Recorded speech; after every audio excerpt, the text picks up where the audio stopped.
ఆఖరిగా మరి ఎన్సీసీ జాతీయ నాయకులు జాన్సమోహన్ రాయ్ గారు మనం వచ్చినారు. వారు కూడా గ్రీటింగ్స్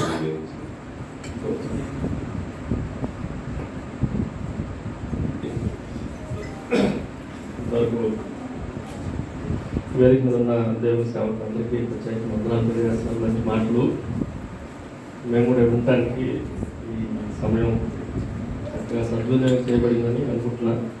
సుజాత గారికి ప్రత్యేకంగా జన్మదిన శుభాకాంక్షలు. ప్రత్యేకంగా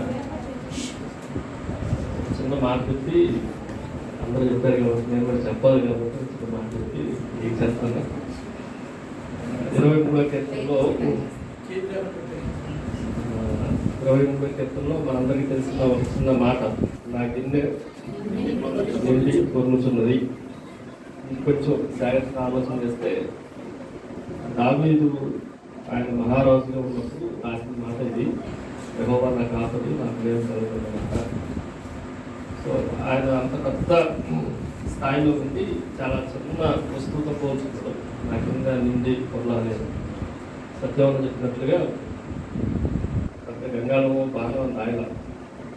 సో ఎందుకు అని అంటే మనం చాలా స్పీడ్గా పిల్లలు అవ్వాలి, వేరే వాళ్ళకి వదిలి గౌరవించాలి. అదొక మాట. అది కంటిన్యూస్ ప్రెజెంట్ టెన్స్లో రాయకూడదు, అది విధించబడినట్లుగా రాయకూడదు. నా కింద నిండి పొందుతున్నది, still it is going on. అది ఏ పరిస్థితుల్లో రాశాడు అని, ఏ సందర్భంలో రాశాడు అని కొంచెం జాగ్రత్తగా ఆలోచిస్తే ఆయన బాల్య దినాలు ఏమీ అంత బాగలేదు. నా సేవకురాలు కుమారుడు, రెండో భార్య కుమారుడు గంటలో పడతా ఉన్నాడు. బాల్యం ఏమీ బాగలేదు. కొంచెం వయసు వచ్చిన తర్వాత వాళ్ళ నాన్న పెద్ద కుమారులందరిలో మంచి పొజిషన్లో ఉంచి నేను గొర్రెల కాపరి పంపించాడు. అక్కడ కూడా శత్రువుల మీద తొడేళ్ళు, సింహాలు ఏయో దాడి చేస్తూ ఉంటే గొర్రెలను కాపాడాల్సిన పరిస్థితుల్లో ఎవరి కాలంలో అంత ఏం బాగలేదు. కొంచెం పెద్ద అయిన తర్వాత యుద్ధ నైపుణ్యంలో గొలియాతుని గెలిచిన తర్వాత వాళ్ళ మామగారు పిల్లనిస్తే ఆ పిల్ల కూడా దావీదుని హృదయంలో ఏర్పరచడం మనం చూస్తాం. అంటే అంత వైవాహిక జీవితంలో కూడా భార్యతో ఏమీ అంతేం బాగలేదు. రాజ్యాలు వచ్చినాయి, చుట్టూ శత్రువులు వచ్చారు, ఆయన కింగ్ అయ్యాడు. కానీ చుట్టూ ఉన్న పరిస్థితులన్నింటిలో రాజ్యాన్ని పరిపాలించే సమయం కూడా ఏమీ బాగా. కొంచెం పెద్ద అయిన తర్వాత కుమారులు పుట్టారు.